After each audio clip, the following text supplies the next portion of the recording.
Ďakujem pekný. A kedy vyhráš všetko super. Videli sme, že to bude ťažký zápas. A kedy zima, ťažko hráš. No teren s tým igriskom bol OK, no stále ťažko hráš s Dunajskom a vonku to dostane.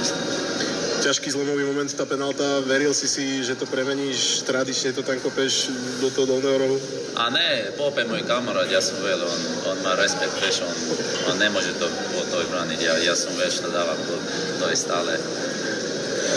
Dobré naladenie pred Ligou majstrov, pretože už v stredu je tu prvý zápas so Celticom, takže čo vám toto víťazstvo dalo pred tým prvým zápasom? S kým hráme teraz? Idete do Glasgowa. Áno? Áno. No, ne. Asi všetko bude OK, bratko, ideme tam vyhrať, myslím, pre mňa.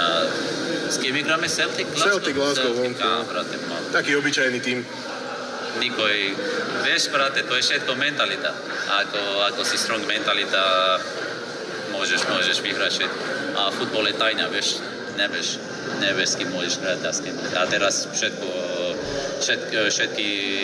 mužstvo vie hrať futbol, vieš.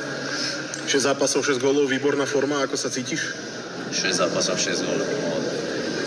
To je lošo, brate, musím dávať ešte 1, 7 je polepšie, vieš, 6 to je. A dobro, brate, no 3 alebo 4 som dával penálta, musím hlavou štať a dopravo nogom.